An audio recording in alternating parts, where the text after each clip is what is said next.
What I'm going to do for you now is one of my favourite ever desserts. It's a baked apple, date and custard pot. It's very much like a creme brulee, but I've chosen this little filling, this spiced apple and date filling, which is real winter food, real comfort food. You can change the filling to whatever you like. It could be peaches, it could be pears, it could be plums. But the thing is, I always cook with my favourite ingredients. So I love dates. They give the apple filling a little bit of a toffee texture, but the capping of the whole lot is how the cream and the cinnamon work together to give you that lovely, fresh, silky feel in your mouth. It's utter luxury and deliciousness. So I'm going to peel the apples, and what I have to do first is to make an apple puree. And this is the easiest recipe you could ever find. All it is Bramley apples, ordinary cooking apples, with some sugar, and then finally the dates. The thing about Bramley apples is that they break down. They don't keep their texture whatsoever, which in some cases is not a good thing. But for what we want today, a beautiful apple puree underneath that lovely silky cream, these are perfect. So take the cores out of the apples, like so.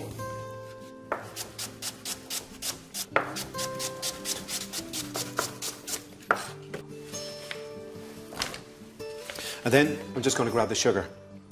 And 2/3 of the sugar in the recipe will go into the apples. And the lovely golden Custard sugar, it gives it a lovely treacly effect. So turn the heat up, and what's going to happen is that the juice is going to come out of the apples, mix with the sugar, and form into a puree after about 15 minutes. You could add a little bit of water in there just to help it along, but sometimes it's not necessary. You can use other types of apples, but the thing is they won't form into a puree, and I want a really silky soft puree. When I'm delving down into that luscious cream, I want to get that puree underneath. I don't want to get bits of apples. It's not what I want on this occasion. You know, sometimes people have this thing about certain ingredients. They don't want to use them. I always tell people, if you don't like dates, or you think you don't like dates, do you like sticky toffee pudding? And nearly everybody loves sticky toffee pudding. And that's what dates give desserts, a lovely toffee-like texture. And custard and toffee and spice and cream are just fantastic together. They give almost this Christmassy feel to the whole affair that, for me, is just utterly delicious.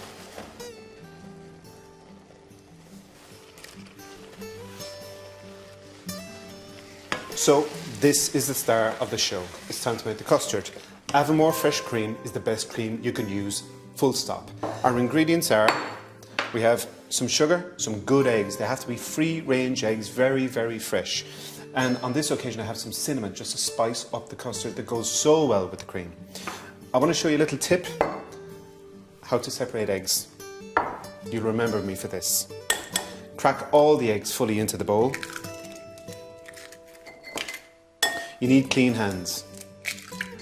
Okay, then what you do, clean hands, simply fish the egg yolks out, much easier. And if they're lovely fresh eggs, they stay in your hand just like this. See, they're lovely and high, beautifully yellow. So what I have over here, if you just have a little look, my apple and date puree is beautifully glossy and luscious. And it took only minutes. So that will go over there. I need to get another pan. This fresh cream is going to give me the most natural, fresh, rich custard. And it's such a simple dish that everything has to be the absolute best. Perfect. Then, into that, I'm going to add some cinnamon, because cinnamon and apples are like strawberries and cream. Really beautiful.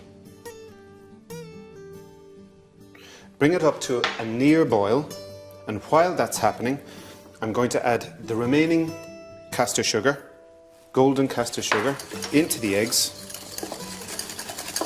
And this is what sets the custard. This is what gives, along with the cream, that lovely, silky feeling. Give the cinnamon a little whisk into the cream, and pretty soon we're going to see some steam coming off the cream. The cream shouldn't boil, it's very important. What we're going to do is heat it up till it's almost boiling.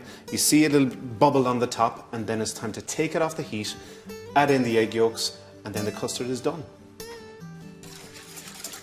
When the egg yolks go into the cream and you mix it all together, what you get in the end when it cooks in the oven is this lovely silky texture. When you dig into this, it's got a lovely feeling in your mouth, and that's what I want. We can just see a little bit of steam starting to bubble gently.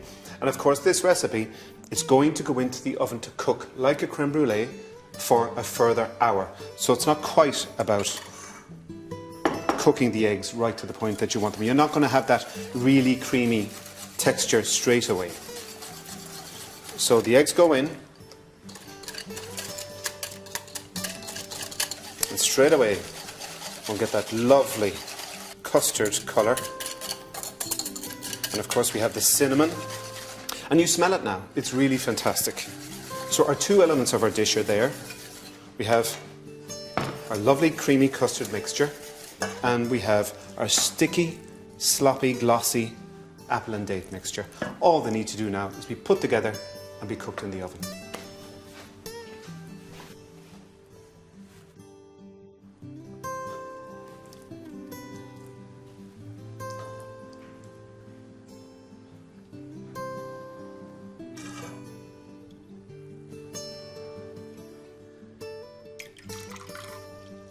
They're ready now, into an oven for an hour at 160, and they'll be gorgeous.